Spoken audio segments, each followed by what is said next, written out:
Welcome to Canada's most irreverent talk show.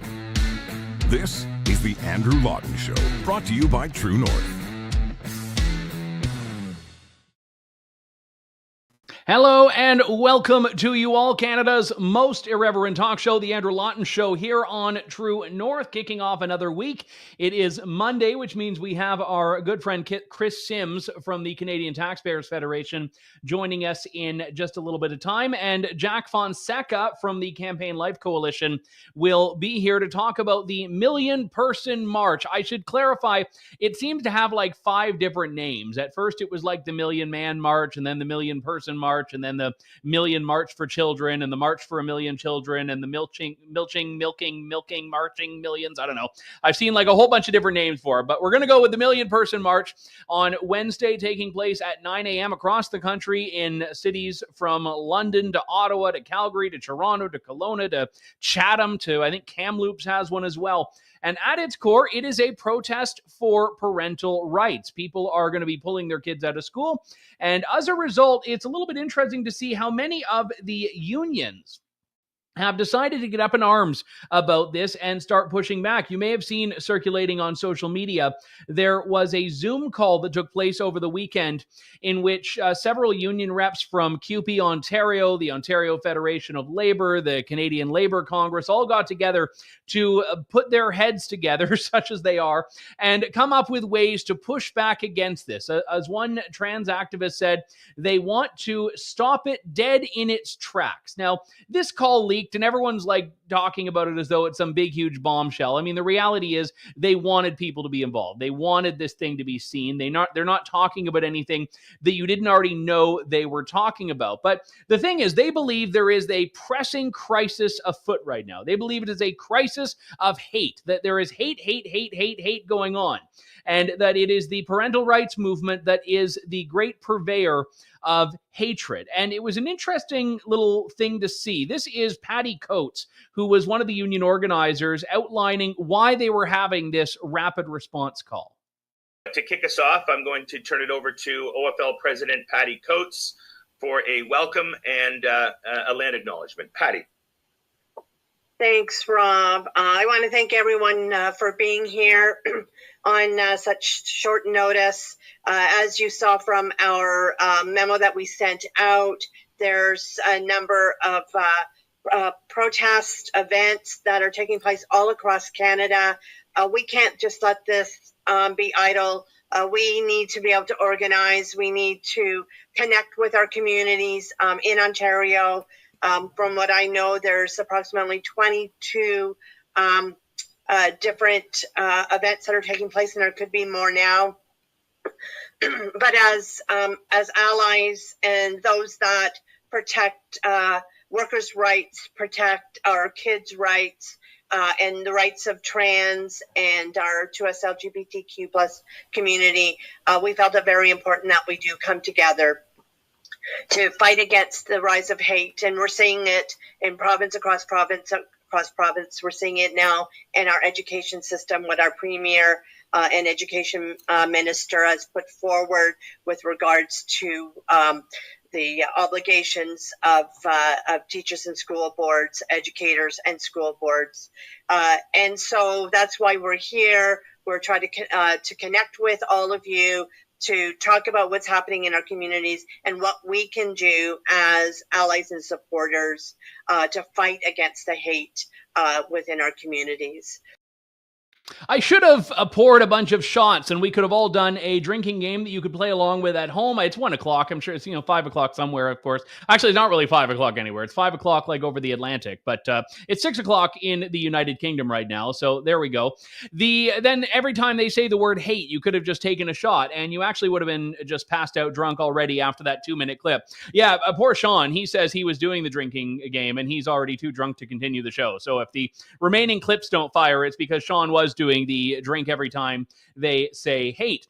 And then we have Shawnee Paul, or Chandra Lee Paul, who I don't know the affiliation or title, who weighed in as well, and again talks about coordinated hate.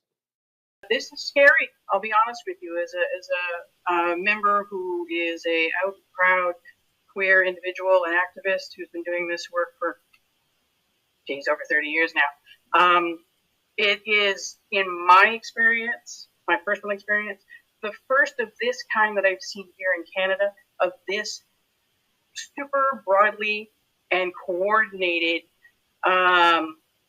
hate right across the country of this kind. We are seeing a set of protests that are all being done simultaneously. They're all being set for 9 a.m. in each of their time zones in every single province of this country, in multiple cities of these provinces. And it is really scary. It is extremely similar as to what has been happening in the U.S. And we are very, very worried about what could be coming next. I am zooming in from Takaranto, otherwise known as Toronto, the place in the water where the trees are standing. And I'm extremely worried about what's coming our way. And so what we're seeing is a far-right extreme response to inclusive education.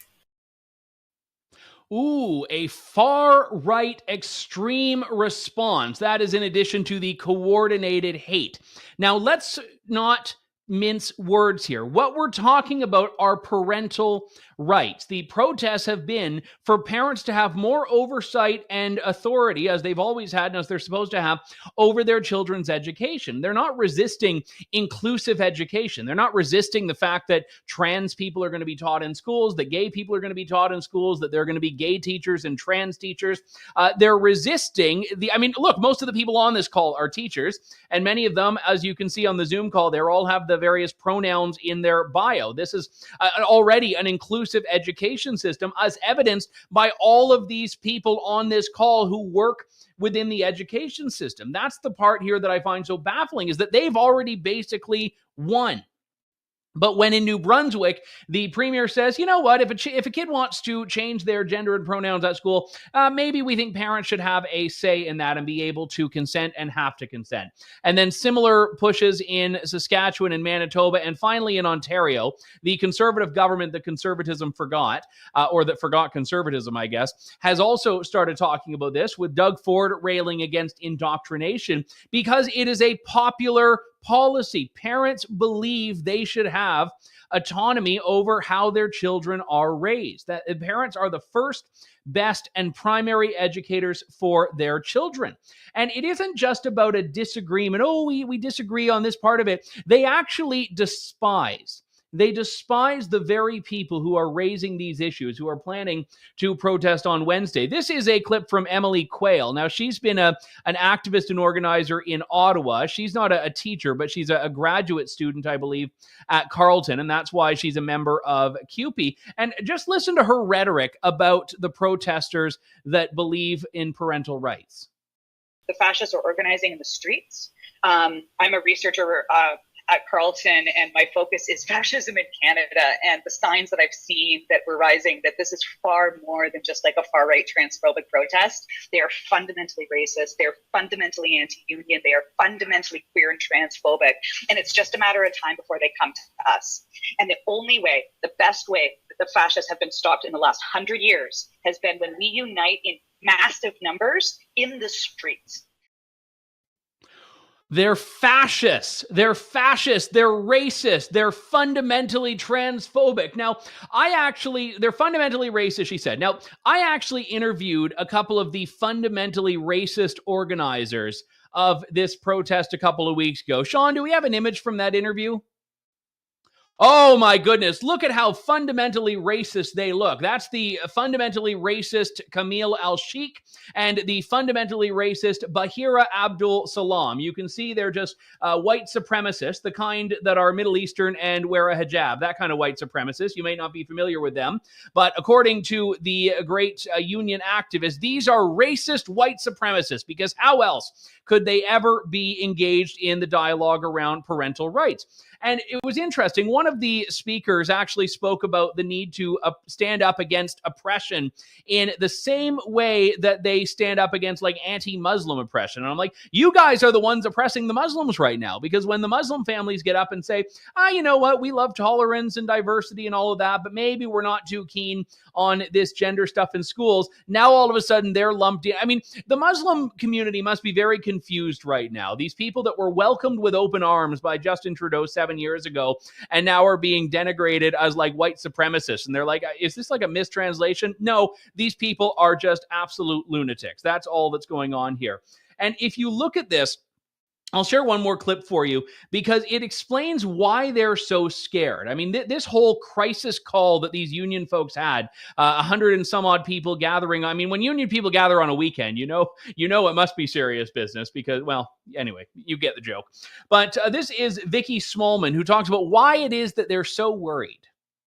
And the disturbing thing I have to say about all of this is while it's really easy to sort of say, well, these are fringe voices, these are, the convoy, writ large, etc., all of it is being validated and platformed and echoed by provincial governments and by the federal Conservative Party, right? Which offers a bit of a legitimacy, and they have decided that it is politically expedient to essentially throw trans kids, families, queer people, queer workers, kids under the bus in order to win votes. I mean, we see in Manitoba right now actual bus ads from Conservative candidates because they're in a provincial election using parents' rights rhetoric as the hook.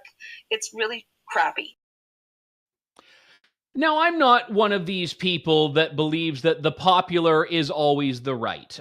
Something can be popular and wrong. Vaccine mandates are a great example of that. But there's a little bit of an interesting takeaway in what she's saying, which is that they're concerned by how many people disagree with them. They're concerned by how many people are taking up the mantle of parental rights. They're concerned about how common these views are that they're railing against and going to the walls for. And if you look at some of the rhetoric that you've been getting from the NDP, in all honesty, it's actually quite baffling. These people, the hill they're prepared to die on is sex changes for children, which is why the rhetoric against the Conservative Convention and the policy resolution opposing gender-affirming care, as they call it, for children, was so unhinged. And in this particular case, we're not even talking about anything that is out of the norm of what parents expect. And it's not just conservatives, far rights, white supremacists, racists.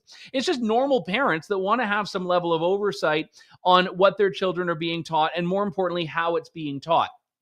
And when you see a group that includes a lot of teachers gathering together and they're so offended that parents may want to exercise more authority over educating than they do, that should be a huge red flag. Why do these people think they deserve that much power over what happens with your kids in the classroom? And that, I think, is the problem here. Now, one thing I'll point out, just on a lighter note, before we go to our next guest here, our first guest, I guess, is also our next guest, is that this is indulgent on my part, so you'll have to bear with me, but we've all had to deal with the land acknowledgements, which are supposed to be a part of Truth and Reconciliation. At union events, I learned that the land acknowledgement is like half of the meeting. Take a look. So with that, I'm going to go to the land acknowledgement, and then I will pass it back so we can start our conversations. Today, because we are joining this meeting from places across Indigenous territory, I'd like to begin this acknowledgement by honoring the lands each of us are on, which has been the site of human activity since time immemorial. It is the traditional territory of First Nations, Métis, and Inuit peoples from across Turtle Island. I'm attending this meeting from Innisfil in the community of Alcona, which is the traditional land of the Anishinaabe people. The Anishinaabe include the Ojibwe, Ottawa, and Potawatomi nations, collectively known as the Council of Three Fires. Please share in the chat the Indigenous territories that you are joining this meeting from. But as we gather here today, these nations continue to experience ongoing colonialization and displacement, where land acknowledgements are offered in place of land itself. This territory is part of the Dish with One Spoon Wampum, a treaty made between the Anishinaabe, Mississaugas, and the Haudenosaunee, where nations entered into an agreement to protect the land and responsibly care for its resources in harmony together. And I think, that's all very fitting, because we all need to be working in harmony as we move forward. And as we know, our Indigenous peoples have been oppressed for years and years, millennium, in time, and we're seeing that oppression again with two-spirited people, with our 2S LGBTQ communities. So coming together at a meeting like this, I think is very important, and we're very appreciative of the treaties that are on our lands, the treaties that we should all be following, and that we all become stewards of our land. So with that, I'm going to pass it back over to Rob, and we'll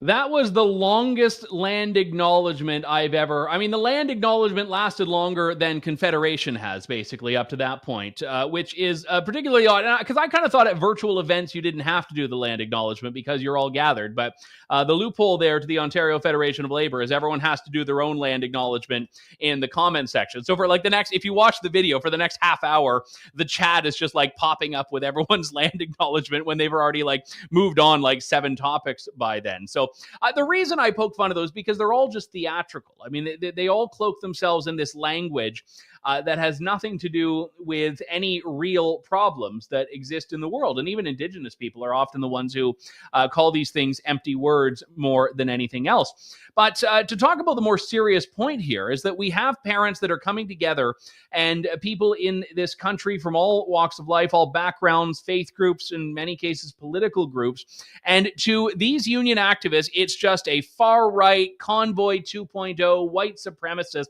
And at its core, what is it that is being debated? I'm not saying there aren't different belief systems that exist and different goals and all of that, but for the most part, the call is we want the schools to back off on the aggressive teaching of gender ideology in classes. We want this to be something where parents have the right to tell kids these are contentious issues. There is debate in the medical community, debate in academia, debate in the law. So the idea that teachers should be able to just take this very uber progressive pro-gender ideology position and teach it in schools without parents having a say is fundamentally wrong. That is what's being discussed here.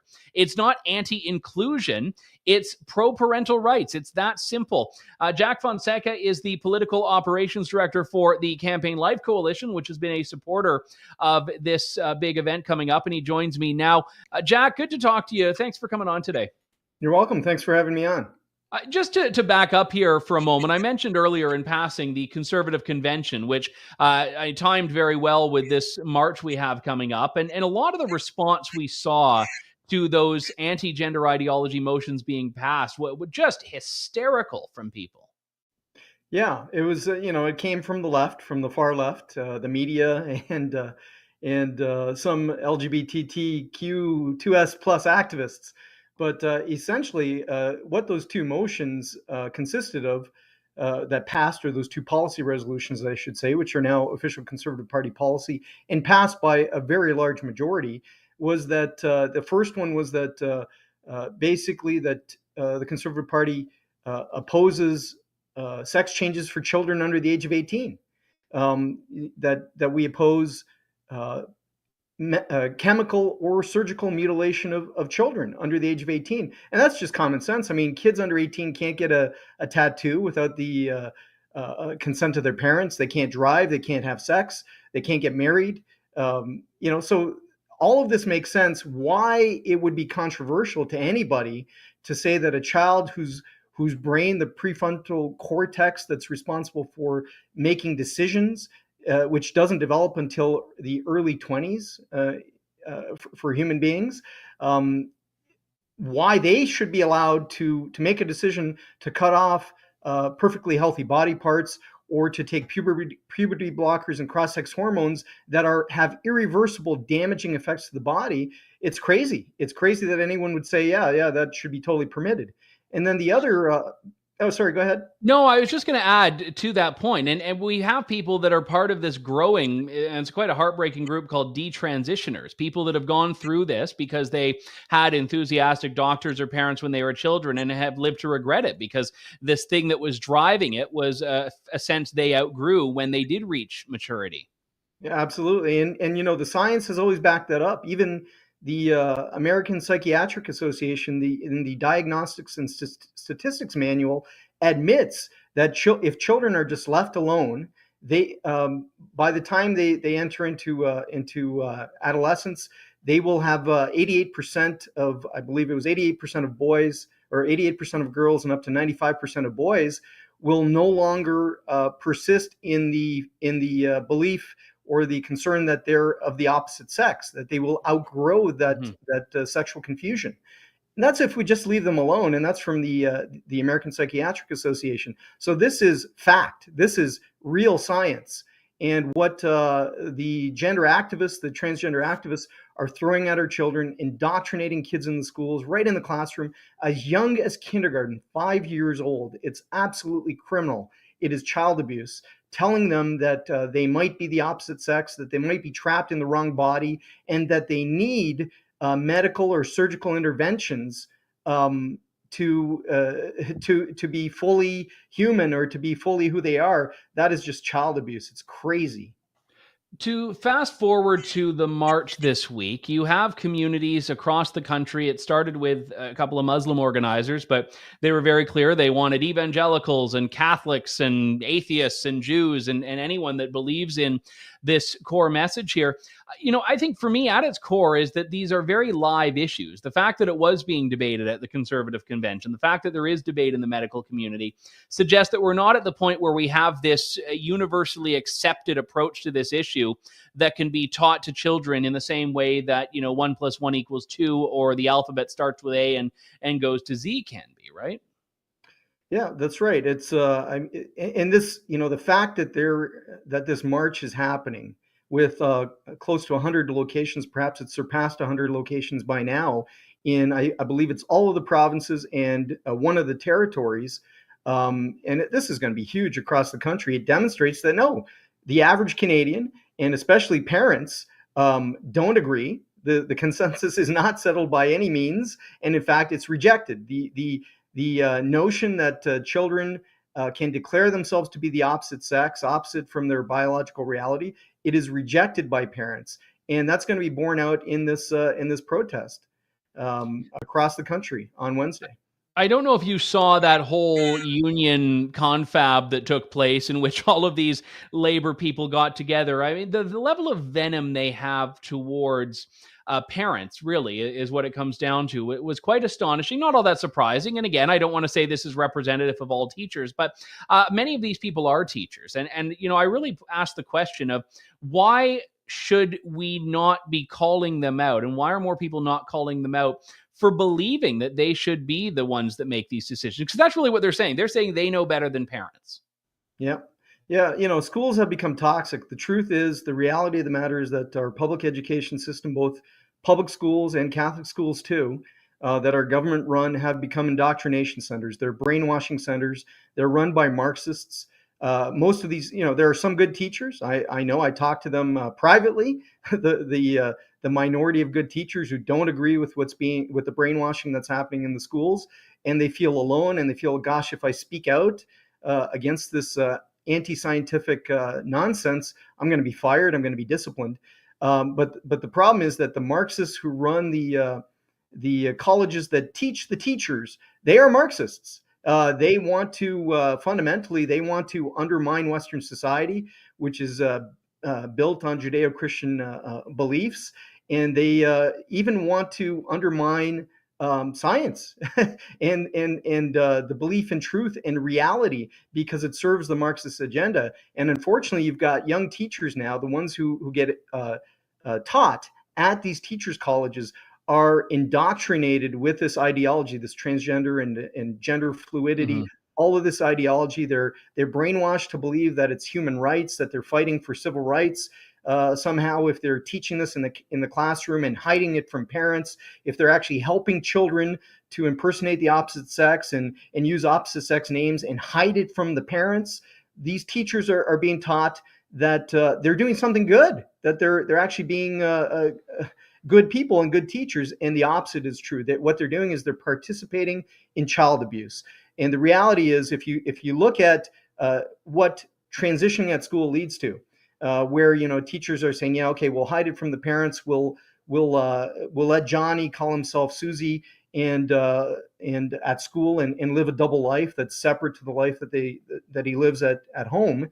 What they're doing is putting children on the path to puberty blockers, cross-sex hormones, and for many of them, gender mutilation surgery, the amputation of perfectly healthy body parts.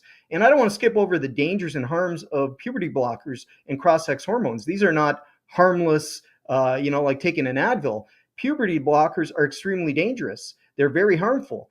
They make bones brittle. They bring on osteoporosis. They stunt the growth of children. There's many studies that have shown that they produce infertility, so sterilization. Can a child at 10 or 11 or 12 years old, when puberty blockers are typically given, can they truly understand the decision to become permanently sterile, to never be able to have children? Of course not. Of course not.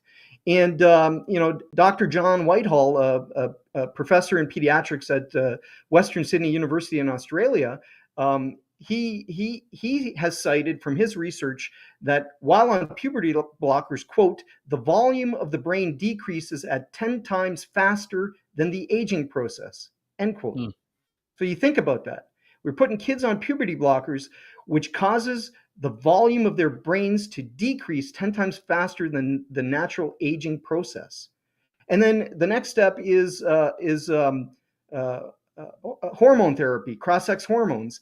And, that is linked to all kinds of cancers, cancer of the breast, prostate, ovaries, the vagina, cardiovascular problems. It's really butchery of children. This is child abuse. It's inhuman.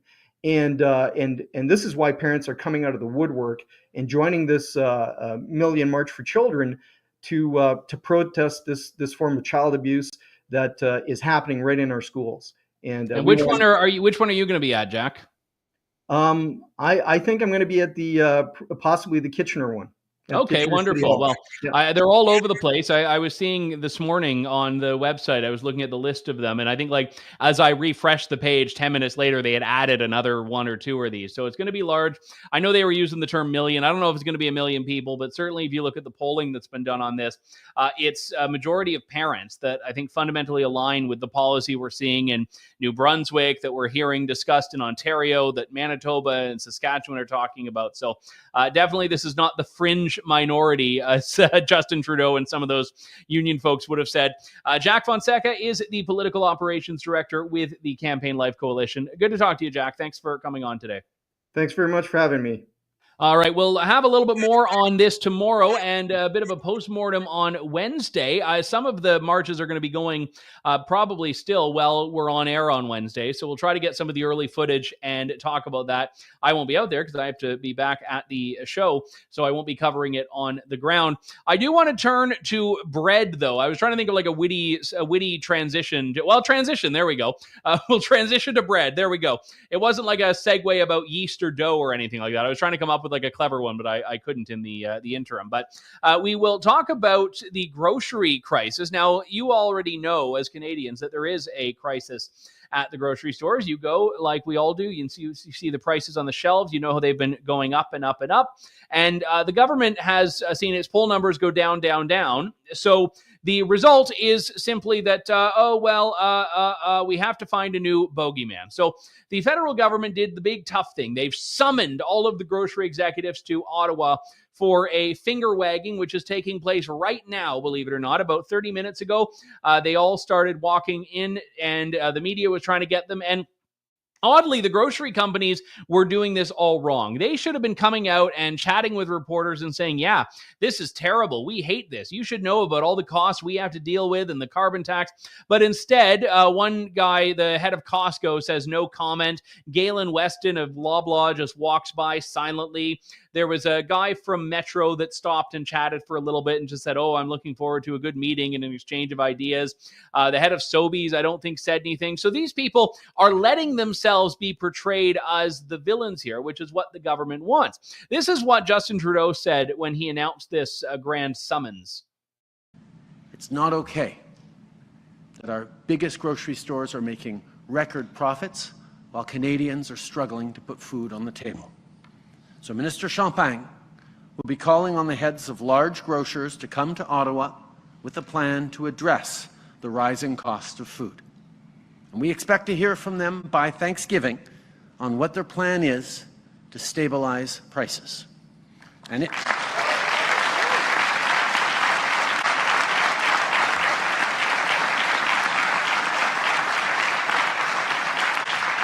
let me be very clear.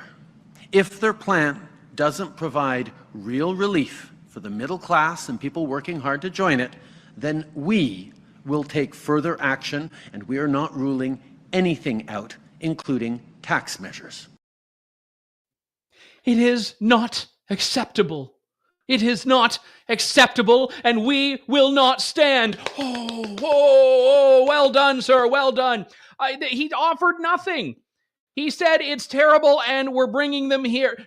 That is unacceptable. It is unacceptable. I can't do it because every time I do a Justin Trudeau impersonation, I can just feel the testosterone seeping out. And I don't think I have that much to begin with, to be honest. But in any case, we are looking at the landscape here. He's promising unspecified tax measures.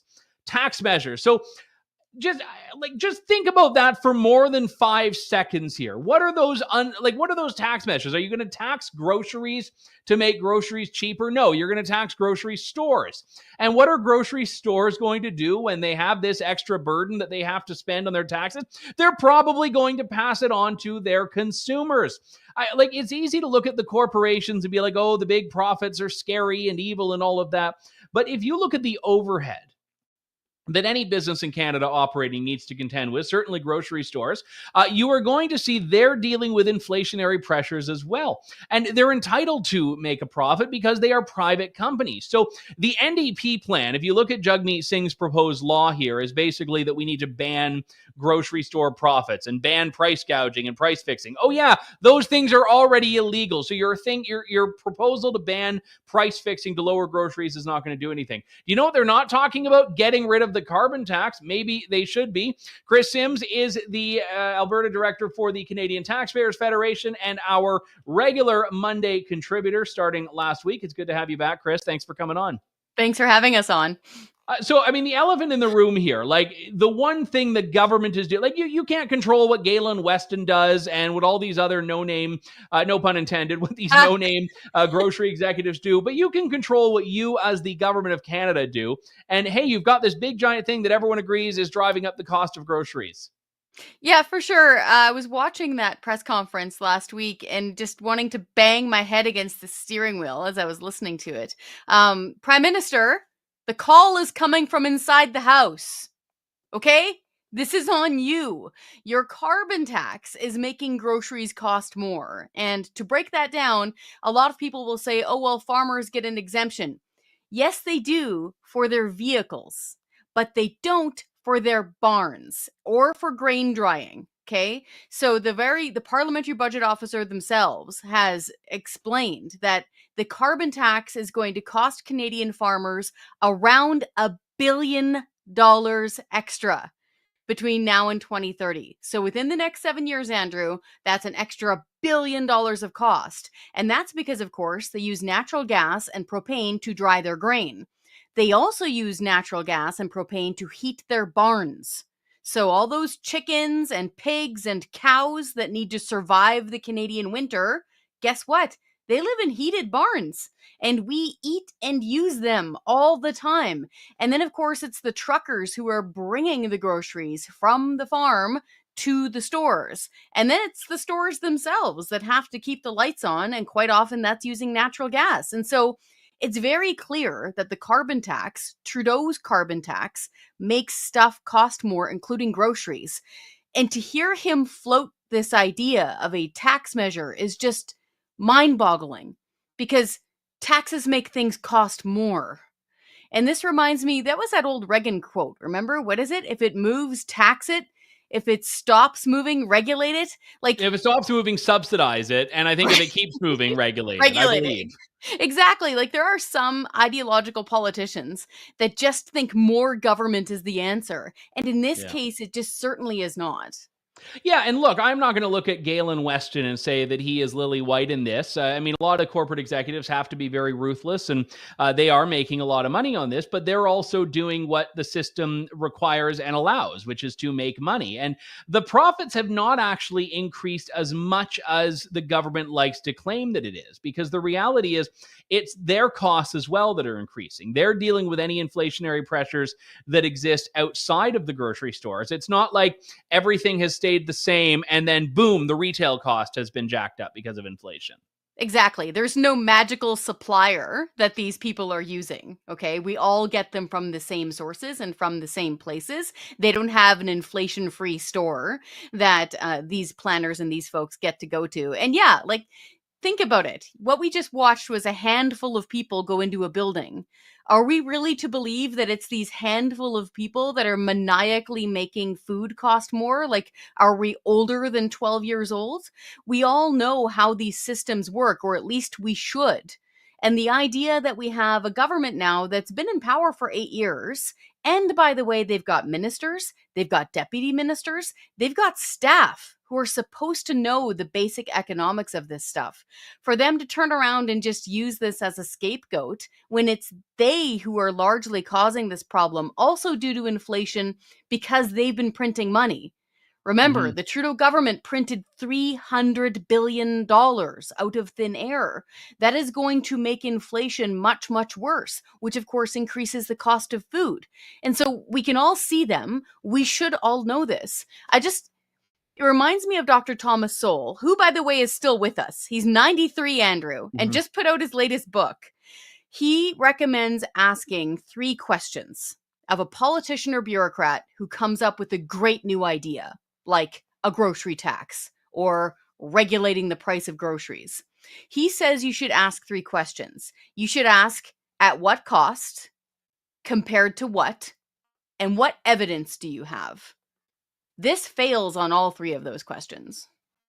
We've heard some ridiculous ideas that are likely to be bandied about by the government, because they're going to grocery stores and saying, you need to come up with a solution by Thanksgiving. So they should basically just announce a sale on turkeys and say, that's our plan. We've marked down turkeys 20% so Canadians can have their Thanksgiving dinner, and then tell the government to pound salt. I mean, a pound of salt might be too expensive now. But the thing that I would point out is that there are going to be ridiculous ideas, like Jagmeet Singh's whole thing of pass a law to lower prices. You basically have to either legally cap prices, which does not solve the problem at all, or you have to do something insane like nationalizing a grocery store or creating a national one, like basically just bringing back the bread line. You know, it's been out of vogue for the last 30 years, but we can bring back the bread line. The Soviets have nothing on Trudeau's Canada. Like, I don't know what other options are on the table, really.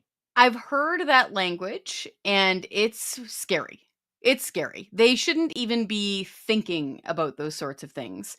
Ask anyone who lived in the Soviet Union or in one of those Eastern Bloc countries what it's like to line up for onions and bread. I have a friend who lived in the Soviet Union, and they used to take a train for 9 hours in one direction with these large oilcloth sacks on their backs, Andrew, to gather sausages, because they were so salty and so full of spices that they wouldn't have to be refrigerated. They had to do this just to get meat. This was in the 80s. This was not back in the 1950s. Yeah. And this is because they were controlling the price of food. We mustn't do this. Just to give people an example, think of what the government controls in your life right now. The healthcare system, the passport office, things called Service Canada, etc. Do you get awesome prices and great service at those places? No. Well, you probably don't want them controlling the cost and price of your food and the stores where you can buy your food. That's a really bad idea. And a grocery tax is a super bad idea. What needs to happen here is the government needs to climb down. They need to realize, okay, we had the best of intentions to help the environment or give them whatever out they need, but it isn't working. We realize now, we didn't mean to, we realize now we're making food costs go up. So we're going to scrap these carbon taxes and use technology to help clean the air and help the environment. That's what needs to happen here. Egos need to be checked and they need to make a better decision. We've spoken about the carbon tax, which is obviously a big one. The other one that no political party in Canada will touch is supply management, which I know tends to anger my rural Ontario audience, but I'm sorry, generally speaking, no one outside of dairy farmers supports supply management. Canadians have to pay for it. It is something that the government would have to deal with the transition of pretty significantly. You have to buy back quota that farmers have in good faith purchased and spent a lot of money on. But also, this is driving up the cost very much in a very easily calculated way of milk, of eggs, of poultry to some extent. And this is something the government could do. And to be honest, I'm actually amazed the Liberals have not taken up the supply management cause, because for them, they don't really lose votes like the Conservatives do. Because let's face it, they're not winning in farm country as it is. That's a great point. And anytime you start getting into people's food and how it is supplied and what kind of food they can get here in Canada, you get into some really choppy waters. I'll put it this way. This government doesn't seem to do homework, complexity, and nuance well. They just seem to kind of reach for goals that they think are attainable, and all that stuff in the middle is just going to take care of itself. If you started looking at something as heavy and complex and long-lasting as supply management, you're going to have your best and brightest in the room, and it's going to take years. I don't see that happening with this government. It's more like you said at the top of this, the easy bogeyman, the easy photo op. And yeah, to your point, folks, if you're running a massive corporation like a major grocery store chain, you need to get some media training. Because if you saw that, like they blew this. They should have been the nice guys and been like, yeah, we agree, this is terrible. You should know all the things that we're doing, and this is what we need the government to do. Instead, when they just walk by without blinking, it lets the government framing of them stick.